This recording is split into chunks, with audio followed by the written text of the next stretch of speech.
আসসালামু আলাইকুম ওরহমতুল্লাহি ওবারাকাতুহু। আজকের ভিডিওতে আমরা জানব এমন একজন সাহাবী সম্পর্কে যে অন্য এক সাহাবীকে নিষ্ঠুরভাবে হত্যা করা কাফের থেকে ইসলামী সাম্রাজ্যের গভর্নর হয়েছিলেন। ভিডিওটিতে অনেক চমৎকার কিছু বিষয় তুলে ধরা হয়েছে, তাই আশা করি পুরো ভিডিওটি শেষ পর্যন্ত দেখবেন ইনশাআল্লাহ। সাঈদ ইবনে আমের রাদিয়াল্লাহু তাআলা আনহু এমন একজন মানুষ যিনি দুনিয়া দিয়ে আখিরাত ক্রয় করেছিলেন এবং আল্লাহ ও তার রাসূলকে সবকিছুর ওপর অগ্রগণ্য করেছিলেন। মক্কার অদূরে তানিমের খোলা প্রান্তর, যেখানে আজ কুরাইশ নেতাদের আহ্বানে হাজার হাজার মানুষ সমবেত হচ্ছে, মক্কার তরুণ সাঈদ ইবনে আমেরও অন্যদের মতো ওই খোলা প্রান্তরের উদ্দেশ্যে বের হয়েছে। এই খোলা প্রান্তরে আজ প্রকাশ্যে হত্যা করা হবে মুহাম্মদ সাল্লাল্লাহু আলাইহি ওয়াসাল্লামের এক সাহাবী খুবাইব ইবনে আদি রাদিয়াল্লাহু তাআলা আনহুকে, যাকে ধোঁকা দিয়ে বন্দী করে আনা হয়েছে মক্কায়। টগবগে যুবক সাঈদ ইবনে আমের রাদিয়াল্লাহু তাআলা আনহু সমবেত জনতার ভিড় ঠেলে ঠেলে একেবারে সামনে পৌঁছে গেল। এমনকি এই আনন্দ মিছিলের নেতৃত্ব দানকারী কুরাইশের বর্ষিয়ান নেতৃবৃন্দ আবু সুফিয়ান এবং সফওয়ানের পাশে গিয়ে তিনি দাঁড়ালেন। এতে তিনি খুব কাছ থেকে দেখতে পেলেন কুরাইশের শৃঙ্খলিত বন্দীকে। এই সাহাবীকে বহু মানুষের ঠেলা আর ধাক্কা খেয়ে পায়ে পায়ে এগিয়ে যেতে হচ্ছে চূড়ান্ত মৃত্যুর দিকে, যাকে হত্যা করে শাস্তি দেওয়া হবে মুহাম্মদ সাল্লাল্লাহু আলাইহি ওয়াসাল্লামকে।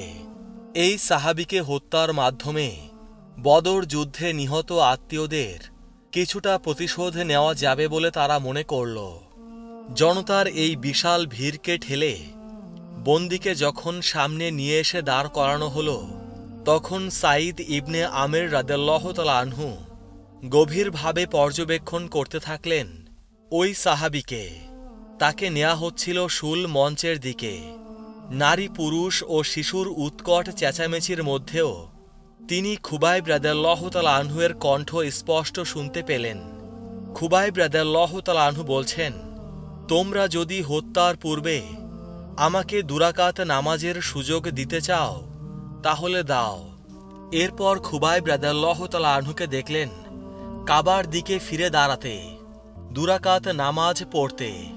আহা, সে যে কি চমৎকার নামাজ! 2 রাকাত নামাজের সে যে কি পরিপূর্ণতা! নামাজ শেষে তিনি নেতৃবৃন্দের কাছে এগিয়ে গিয়ে বললেন, আল্লাহর কসম, আমি মৃত্যুর ভয়ে দীর্ঘ নামাজের মাধ্যমে সময় নষ্ট করছি। তোমাদের এই ধারণার ভয়টা যদি আমার না হতো তাহলে আরও বেশি সময় নিয়ে নামাজ পড়তাম। এরপর সাঈদ ইবনে আমের রাদিয়াল্লাহু তাআলা আনহু নিজের চোখে তার কওমের নির্মম নিষ্ঠুরতা দেখতে পেলেন। দেখলেন জীবন্ত খুবাইব রাদিয়াল্লাহু তাআলা আনহুয়ের অঙ্গ প্রত্যঙ্গ একটা একটা করে কেটে ফেলা হচ্ছে।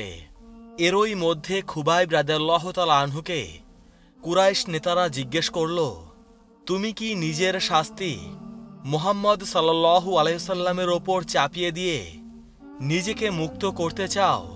খুবাইব রাদিয়াল্লাহু তাআলা আনহু কাটা দেহে রক্ত রঞ্জিত হয়েও চিৎকার করে জবাব দিলেন, অসম্ভব!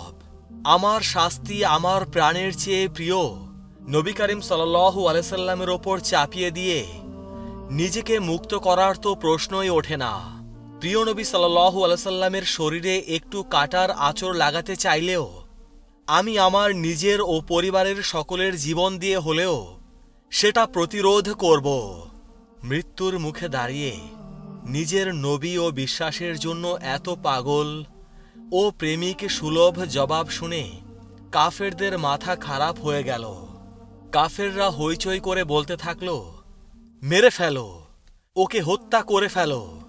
এবার সাঈদ ইবনে আমের রাদিয়াল্লাহু তাআলা আনহু দেখলেন শুল মঞ্চের ওপর থেকে খুবাইব রাদিয়াল্লাহু তাআলা আনহু আকাশের দিকে চোখ তুলে তাকিয়ে বলছেন, হে আল্লাহ, এদের একটি একটি করে গুণে রাখো, এদের প্রত্যেককে তাড়িয়ে তাড়িয়ে হত্যা করো, এদের কেউই যেন ছাড়া না পায়। এরপর অগণিত তরবারি আর বল্লমের আঘাতে ঝাঁঝরা দেহে তিনি শেষ নিঃশ্বাস ত্যাগ করলেন। কুরাইশের লোকেরা ফিরে এলো মক্কায়। আর ভুলে গেল বড় বড় ঘটনা আর দুর্ঘটনার ভিড়ে খুবাইব রাদিয়াল্লাহু তাআলা আনহু ও তার মৃত্যুকে। কিন্তু খুবাইব রাদিয়াল্লাহু তাআলা আনহুয়ের বিষয়টি তাজা প্রাণ তরুণ সাঈদ ইবনে আমের রাদিয়াল্লাহু তাআলা আনহুয়ের স্মৃতি থেকে এক মুহূর্তের জন্যেও আড়াল হল না। ঘুমাতে গেলেও তাকে স্বপ্নে দেখতেন, জাগ্রত অবস্থায় তাকে কল্পনায় দেখতেন। তার স্মৃতিতে ভেসে উঠত শুল দণ্ডের সামনে তার 2 রাকাত নামাজ পড়ার অদ্ভুত সেই দৃশ্য। তার 2 কানে বারবার ঝংকার তুলত সেই বদদোয়ার ধ্বনি, যা তিনি উচ্চারণ করেছিলেন কুরাইশদের বিরুদ্ধে। ফলে তার আশঙ্কা হয়ে থাকত, এই বুঝি আকাশ থেকে কোনো পাথর তার ওপর নিক্ষিপ্ত হবে, অথবা কোনো বজ্রের আঘাত তার জীবনের অবসান ঘটাবে। খুবাইব রাদিয়াল্লাহু তাআলা আনহু এমন শিক্ষা দিয়ে গেলেন যা তিনি আগে জানতেন না। তিনি শিখিয়ে গেলেন জীবনের আসল অর্থ হল একটা আকীদা ও বিশ্বাস, আর মৃত্যু পর্যন্ত সেই আকীদা বিশ্বাসের জন্য সংগ্রাম সাধনা চালিয়ে যাওয়া। আরও শিখিয়ে গেছেন যে সুদৃঢ় ঈমান সৃষ্টি করে অনেক বিস্ময়, তৈরি করে প্রচুর অলৌকিকতা। আরও একটি বিশেষ বিষয় শিখিয়ে গেছেন, সেটা হলো যে নবী করিম সাল্লাল্লাহু আলাইহি সাল্লামকে তার সঙ্গী সাথীরা এইভাবে জীবনের চেয়ে বেশি ভালোবাসে।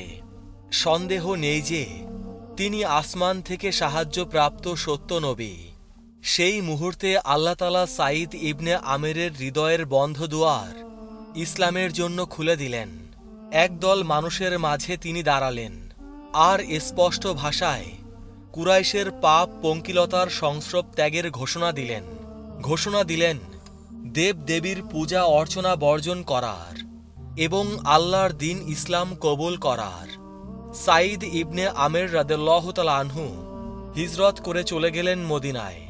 আঁকড়ে ধরে থাকলেন রাসূল করিম সাল্লাল্লাহু আলাইহি সাল্লামের সংসর্গ, আর সেই সঙ্গে হাজির হলেন খাইবার যুদ্ধে এবং পরবর্তী সকল জিহাদে। তার প্রতি সন্তুষ্ট থেকে প্রিয় নবী সাল্লাল্লাহু আলাইহি সাল্লামের যখন ইন্তেকাল হয়ে গেল, তিনি পরিণত হলেন পরবর্তী 2 খলিফা আবু বকর রাদিয়াল্লাহু তাআলা আনহু ও ওমর রাদিয়াল্লাহু তাআলা আনহুয়ের খোলা তরবারিতে। জীবন যাপন করলেন একজন মুমিনের এমনই বিরল দৃষ্টান্ত রূপে, যিনি আখিরাত ক্রয় করেছেন দুনিয়া দিয়ে, আর অগ্রগণ্য করেছেন আল্লাহর মর্জি ও সওয়াবকে দেহের সকল আরাম ও নফসের সকল আকাঙ্ক্ষার ওপর। রাসূলুল্লাহ সাল্লাল্লাহু আলাইহি সাল্লামের ওই 2 খলিফাই ভালোভাবে জানতেন সাঈদ ইবনে আমের রাদিয়াল্লাহু তাআলা আনহুয়ের সততা এবং তাকওয়ার কথা। তারা শুনতেন তার নসিহত, গভীর মনোযোগ দিয়ে কান লাগিয়ে থাকতেন তার উপদেশ বাণীর প্রতি। তিনি একবার সাক্ষাৎ করতে গেলেন খলিফা ওমর রাদিয়াল্লাহু তাআলা আনহুয়ের সঙ্গে। তার শাসন আমলের সূচনার কোনো একদিনে তিনি বললেন, ওমর, আমি আপনাকে উপদেশ দিচ্ছি, মানুষের সেবা করার সময় আল্লাহকে ভয় করুন, কিন্তু আল্লাহর হুকুম পালনের সময় মানুষের পরোয়া করবেন না। আপনার কথা যেন কখনোই কাজের বিপরীত না হয়। মনে রাখবেন, সর্বশ্রেষ্ঠ কথা সেটাই যার বাস্তবায়ন ঘটে কর্মে। হে ওমর, কাছের ও দূরের মুসলিমদের ব্যাপারে সজাগ থাকুন। যাদের জন্য আল্লাহ আপনাকে শাসক বানিয়েছে তাদের জন্য তাই পছন্দ করুন যা আপনার নিজের ও পরিবারের জন্য পছন্দ করেন, আর সেগুলো অপছন্দ করুন যা আপনার নিজের ও পরিবারের লোকদের জন্য অপছন্দ করেন। সত্যের জন্য সব কষ্ট স্বীকার করে নিন। আল্লাহর হুকুমের সামনে কোনো তিরস্কারের পরোয়া করবেন না। ওমর রাদিয়াল্লাহু তাআলা আনহু জিজ্ঞেস করলেন, এমন করতে কে সক্ষম? সাঈদ ইবনে আমের রাদিয়াল্লাহু তাআলা আনহু উত্তর দিলেন, এটা আপনার মতো সেই ব্যক্তিই করতে সক্ষম যাকে আল্লাহ তাআলা উম্মতে মুহাম্মাদীর শাসক বানাবেন এবং যার মাঝে ও আল্লাহর মাঝে কোনো আড়াল থাকবে না, অর্থাৎ আল্লাহর সঙ্গে যার গভীর সম্পর্ক থাকবে। সেই সময় ওমর রাদিয়াল্লাহু তাআলা আনহু সাঈদ ইবনে আমের রাদিয়াল্লাহু তাআলা আনহুর কাছে সহযোগিতা চেয়ে বললেন, হে সাঈদ, আমি আপনাকে হিমস নগরীর গভর্নর নিযুক্ত করছি। সাঈদ রাদিয়াল্লাহু তাআলা আনহু ব্যাকুল হয়ে বললেন, ওমর, আল্লাহর দোহাই দিয়ে আপনাকে বলছি, আমাকে এই বিপদে ফেলবেন না, দয়া করে আমাকে দুনিয়ার ঝামেলায় জড়াবেন না। ওমর রাদিয়াল্লাহু তাআলা আনহু তাতে ক্রুদ্ধ হয়ে বললেন, কি আশ্চর্য ব্যাপার, আমার ঘাড়ে খেলাফতের গুরু দায়িত্ব চাপিয়ে আপনারা আমার পেছন থেকে সরে দাঁড়াতে চান? আল্লাহর কসম, আমি আপনাকে ছাড়ব না। এরপর তার উপর হিমস নগরীর দায়িত্ব অর্পণ করে বললেন, আপনার জন্য ভাতা নির্ধারণ করতে হবে কি? সাঈদ রাদিয়াল্লাহু তাআলা আনহু উত্তরে বললেন, আমিরুল মুমিনিন, প্রজা হিসেবে বাইতুল মাল থেকে আমি যে ভাতা পাই সেটাই আমার প্রয়োজনের বেশি হয়ে যায়।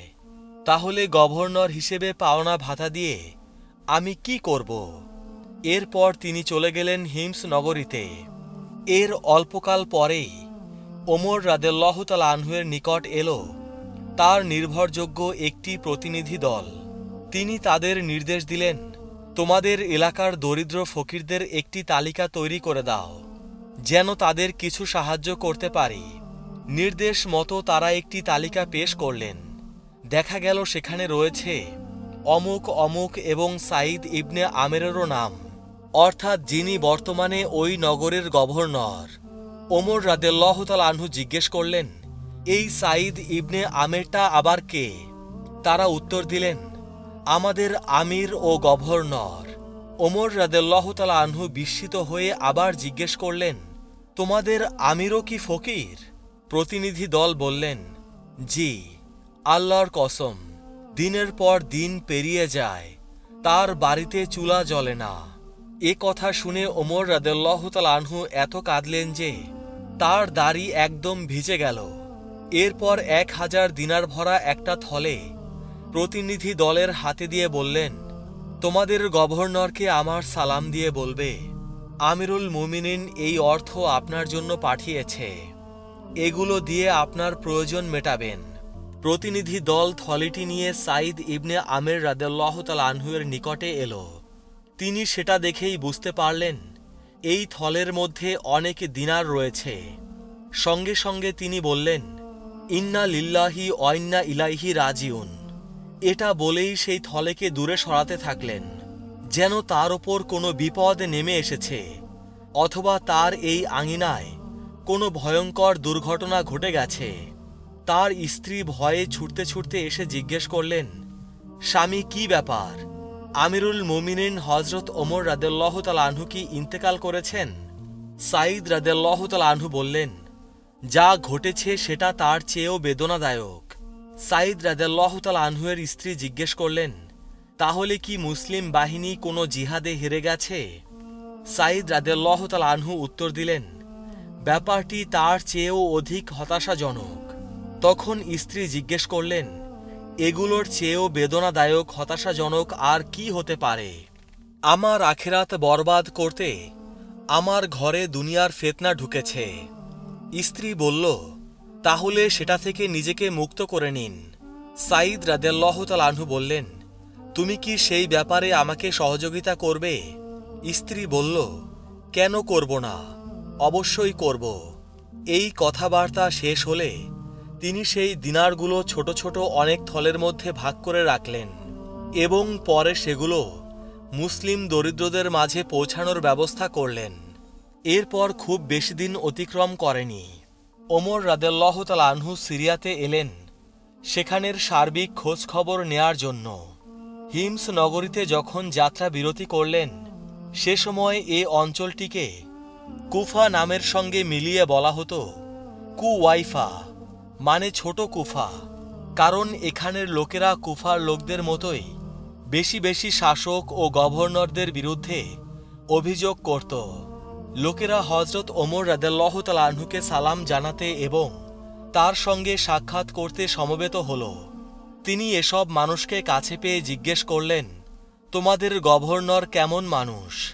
তারা খলিফার নিকট তুলে ধরল গভর্নরের বিরুদ্ধে 4টি গুরুতর অভিযোগ, যার প্রতিটি একটা আরেকটার চাইতেও মারাত্মক।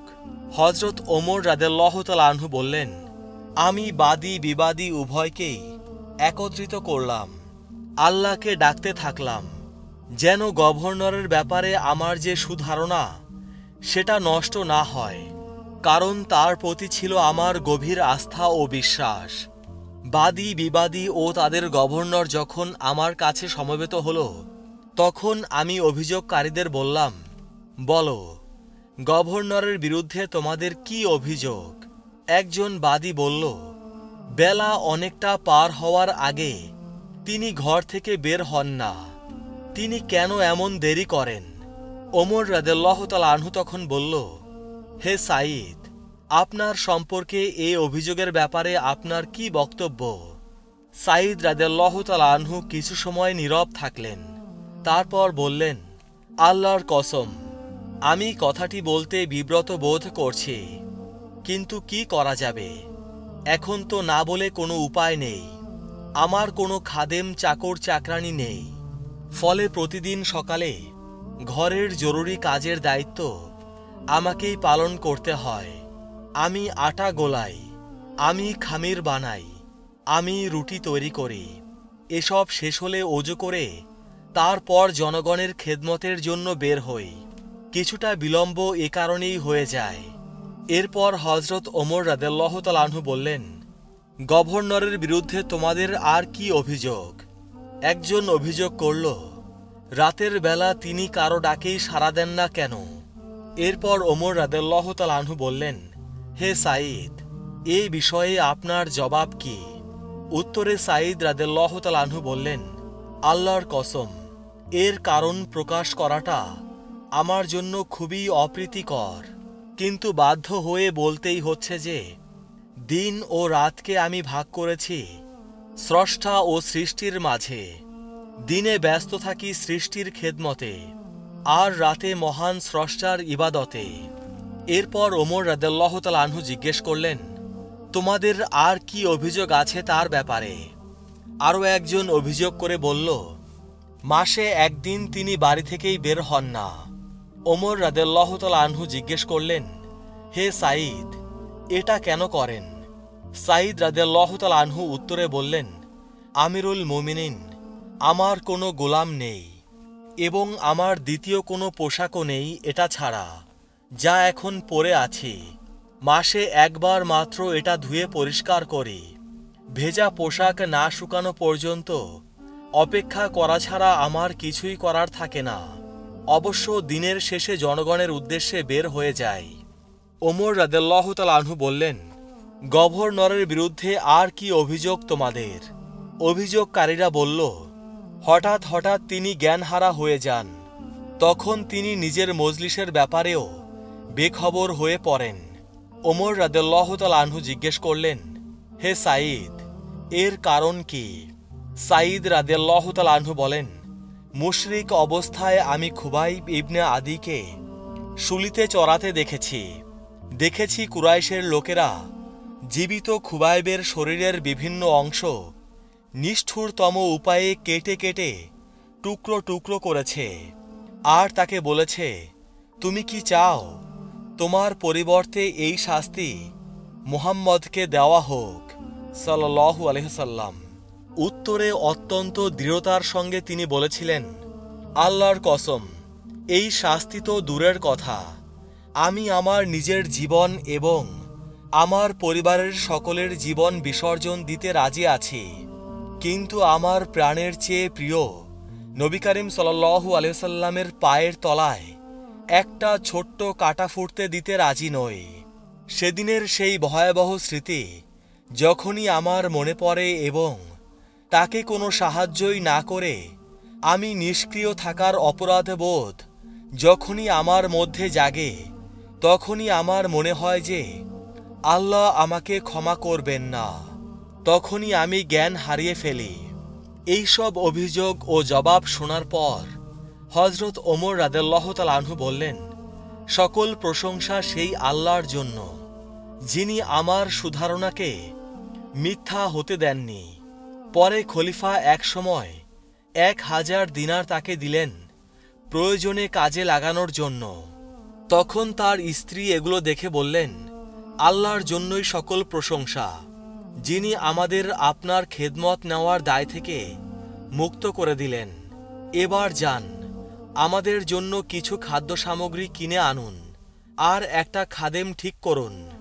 সাঈদ রাদিয়াল্লাহু তাআলা আনহু তার স্ত্রীকে বললেন, এর চেয়েও উত্তম কিছু কি তুমি চাও না? স্ত্রী বললেন, কি সেটা? সাঈদ রাদিয়াল্লাহু তাআলা আনহু বললেন, এইগুলো আমরা এমন একজনকে দিয়ে দেই যিনি আজকের চেয়েও বেশি অভাবের সময় আমাদের বহুগুণ বাড়িয়ে ফেরত দেবেন। স্ত্রী জিজ্ঞেস করলেন, কিভাবে সেটা হবে? যদি আমরা আল্লাহ তাআলার জন্য দান করে দেই তাহলেই সেটা হবে।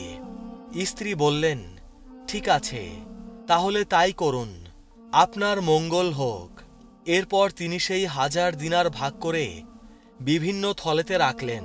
পরিবারের একজনকে নির্দেশ দিয়ে বললেন, এটা অমুকের বিধবার কাছে পৌঁছে দাও, এটা অমুকের এতিম সন্তানদের জন্য, এটা অমুক বংশের অসহায় মানুষদের জন্য, আর এটা অমুক পরিবারের দরিদ্রদের কাছে পৌঁছে দাও। আল্লাহ তাআলা সাঈদ ইবনে আমির রাদিয়াল্লাহু তাআলা আনহুর প্রতি নিজের সন্তুষ্টি দান করুন। সবাই কমেন্টে লিখব আমিন। তিনি ছিলেন সেই সব বিরল ও মহান মানুষের দলভুক্ত যারা নিজেদের অভাব সত্ত্বেও অন্যের প্রয়োজনকে প্রাধান্য দিতেন। প্রিয় আখেরি নবীর উম্মত, আজকের ভিডিও এ পর্যন্তই। সবাই ভালো থাকবেন। আল্লাহ রাব্বুল আলামিন আমাদের সবাইকে হিদায়াত দান করুন। আমিন।